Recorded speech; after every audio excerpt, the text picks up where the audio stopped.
dari fenomena love scamming ini. Siang hari ini di studio Pro 3 RRI saya sudah kedatangan tamu yang merupakan ada Mbak Yuni Andarwati. Kita sapa.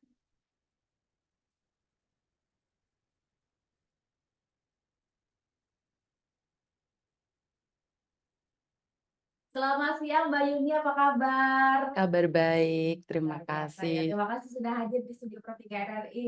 Terima kasih, terima kasih. Oke, jadi Mbak Yuni saya tadi sudah sedikit mendapatkan informasi kalau Mbak Yuni ini adalah salah satu influencer juga yang aktif di YouTube Iya, dan benar. media sosial mana lagi ini? YouTube sama Facebook saja. Oh, YouTube dan juga Facebook Betul. ya. Dan memang asli dari Indonesia atau gimana? Asli Asli Indonesia. Indonesia. Betul.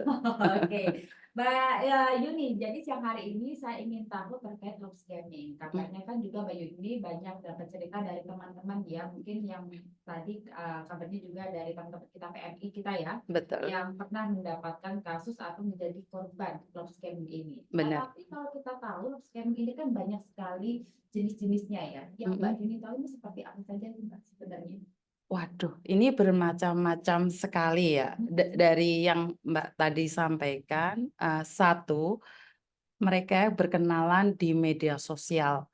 Jadi di Facebook, di inbox, habis itu dalam jangka 3 hari, saya kurang tahu. Jadi bagaimana mereka bisa bervideo telanjang. Ya, Berarti sampai melakukan video yang itu kegiatannya tidak senonoh gitu ya. betul. Oke, jadi gini, berarti kita belum pernah ketemu ya sama pihak pelakunya ya. Hanya Sama berkenalan sekali. lewat media sosial. Betul, betul. Luar biasa juga ya, dari 3 hari langsung bisa mengajarnya video call gitu ya. Berarti kan Betul. bisa dapat nomornya ya. Menjeratnya itu seperti apa biasanya Kak, cara-caranya mereka? Mereka lebih memilih mbak-mbak yang curhat di media sosial kesepian. Jadi kayaknya lagi bertengkar sama suami ya. Jadi mereka buat status nih, tanpamu aku masih bisa hidup. Wah, Sasarannya berarti seperti itu. kebanyakan kita sendiri yang memberikan umpan ya. Jadi setelah itu laki-laki akan nginbox. Padahal kebanyakan dari teman-teman itu mereka menolak di awal. Mereka tidak mau kenalan dengan laki-laki. Tapi cara laki-laki yang saya masukkan scammer tadi adalah tulus. Sudah makan belum? Sudah sholat belum? Betul. Jadi mereka di awal itu perkenalan, mereka itu baik. Aku hadir untukmu. Majikanmu baik enggak? Udahlah sama aku aja. Aku akan menemanimu 24 jam. Menebar janji-janji terlebih dahulu. Betul, betul. Berarti ini memang marak di kalangan teman-teman PM kita atau bagaimana? Karena sebenarnya saya juga pernah dapat cerita seperti ini, Mbak Yuli ya. Ada dari teman saya, itu tiba-tiba dapat DM dari Instagram. Namanya adalah orang bule, terus juga berbicara terlebih dahulu gitu, menggunakan bahasa Inggris juga. Nah, lama dia katanya ngirim paket, tapi harus kita transfer terlebih dahulu. Katanya permasalahannya di bea cukai gitu. Itu termasuk love scamming juga enggak?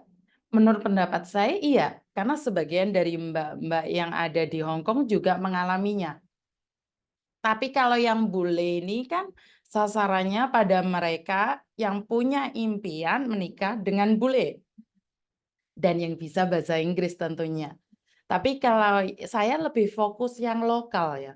Maksudnya lokal adalah penipunya mengaku sebagai oknum polisi, oknum tentara, pejabat, pengeboran, dan juga ASN.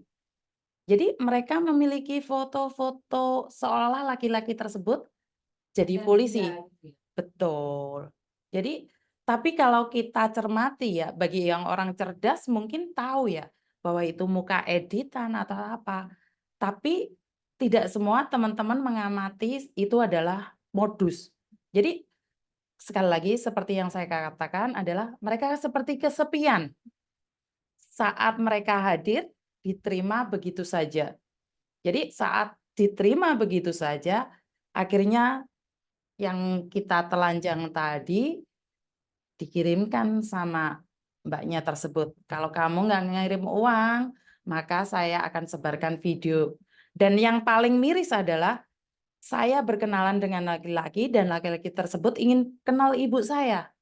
Setelah saya memperkenalkan ibu saya ke dia sebagai laki-laki yang bertanggung jawab, tapi pada akhirnya video telanjang saya juga dikirimkan ke ibu saya. Ini banyak Pak.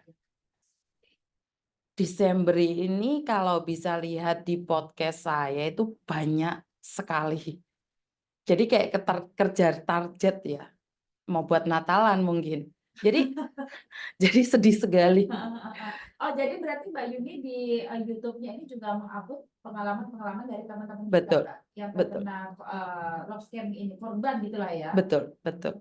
Dan hampir semuanya ini sama, ceritanya sama, pendekatannya seperti apa, daya tariknya juga seperti apa gitu. Sama, sama. Bahkan saya sendiri juga dirayu oleh scammer tersebut.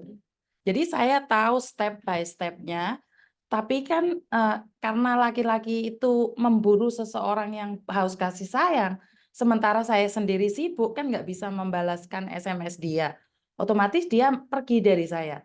Tapi kalau mbak-mbak yang lain mungkin ya, karena mereka keluarga hubungan kurang harmonis, majikan ribet, bisanya cuman mencari dia. Nah, setelah hubungan lama, ada yang 3 hari 15 juta, ada yang 2 minggu 60 juta, ada yang 1 bulan 90 juta, ada yang 3 hari 8.000 Hong Kong dollar. Itu ada. Jadi bermacam-macam. Bahkan ada yang ratusan juta. Benar, dan seperti tadi saya sampaikan sama Bapak juga bahwa nih ditantang sama scammer, nomor-nomor telepon yang sudah ditarget sama mereka. Jadi scammer sudah memiliki target tersebut. Siapa aja yang akan dimakan oleh mereka. Tapi kan saya YouTuber, saya bukan pembasmi kejahatan. Kemana saya larinya? Ya minta tolong sana sini. Kalau nggak bisa ya saya cuman menghimbau buat teman-teman jangan sampai. Betul. Berarti ini kan juga yang masih jadi pertanyaan, ketika hal ini sudah marak, seharusnya kita lebih bisa mawas diri ya Kak. Tapi kok masih ada yang kena gitu ya?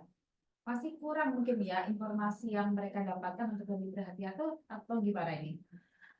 Oke, di awal saya berpikir karena mereka tidak tahu saya, maka mereka jatuh cinta sama scammer.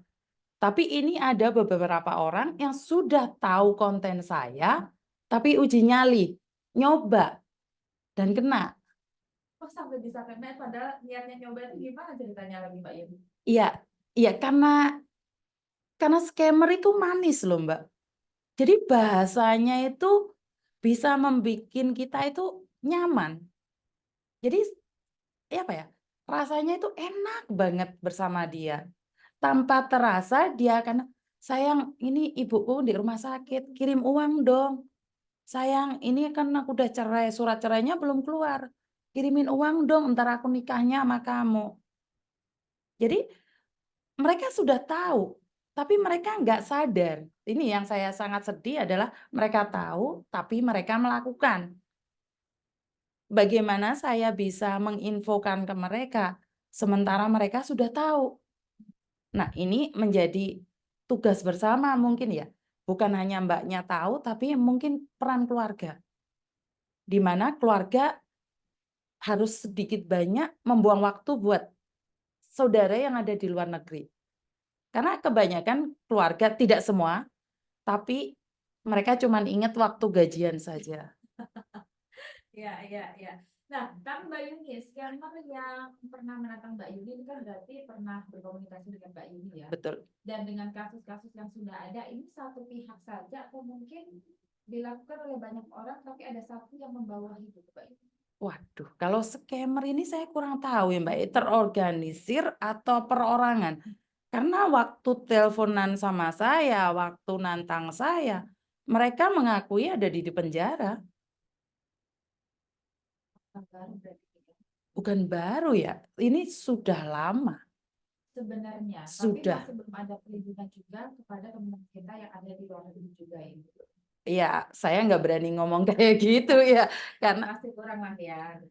yang saya tahu ini memang di penjara orangnya.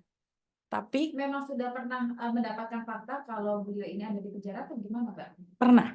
Dan dari penjara tersebut dipindahkan ke penjara lain. Karena 6 bulan yang lalu saya ada kasus dan saya minta bantuan pada pihak tertentu, memang ada di penjara. Sudah di cross check di penjara. Tapi pertanyaan saya, benarkah di penjara Indonesia itu sebebas itu? Itu aja pertanyaan saya. Jadi apakah benar, mungkin RRI bisa cross check nih, kalau saya kan nggak bisa.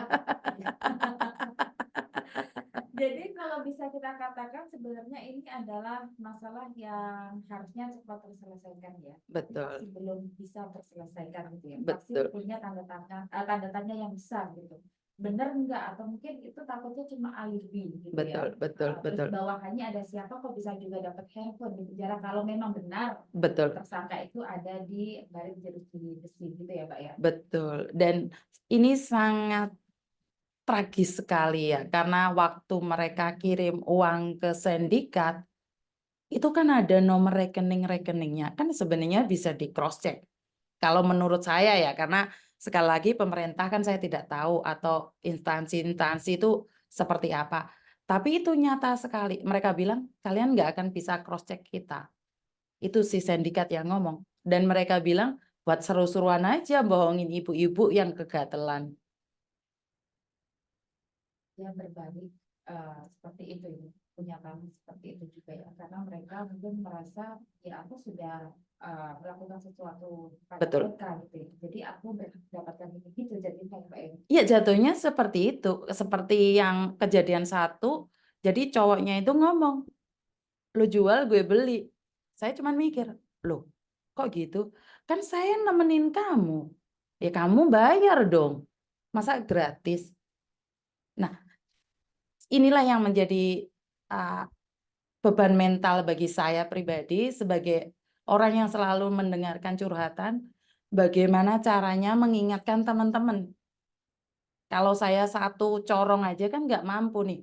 Dan ini ada RRI nih. Mungkin RRI lebih gentol memesankan pada teman-teman dan keluarga yang ada di Indonesia.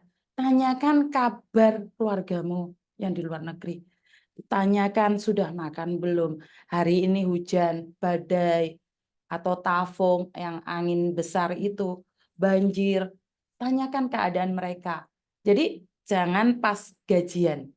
Itu aja ingatnya. Jadi lebih ke perhatian khusus ke keluarga yang ada di rantau dan jangan meminta sesuatu yang lebih. Karena gajian mereka cuma 1 bulan sekali. Ini yang perlu saya tekankan bahwa jangan kasih tahu keluargamu kalau si Pak A ini jual tanah, harganya murah. Beliau, lah sementara dia gajiannya sudah dikirimkan. Otomatis dia punya tekanan, akhirnya utang bank. Inilah yang membuat saya sangat sedih ya. Tapi kalau benar-benar ini buat beli sawah nggak masalah. Takutnya yang keluarga di Indonesia tidak memakai uang dengan amanah,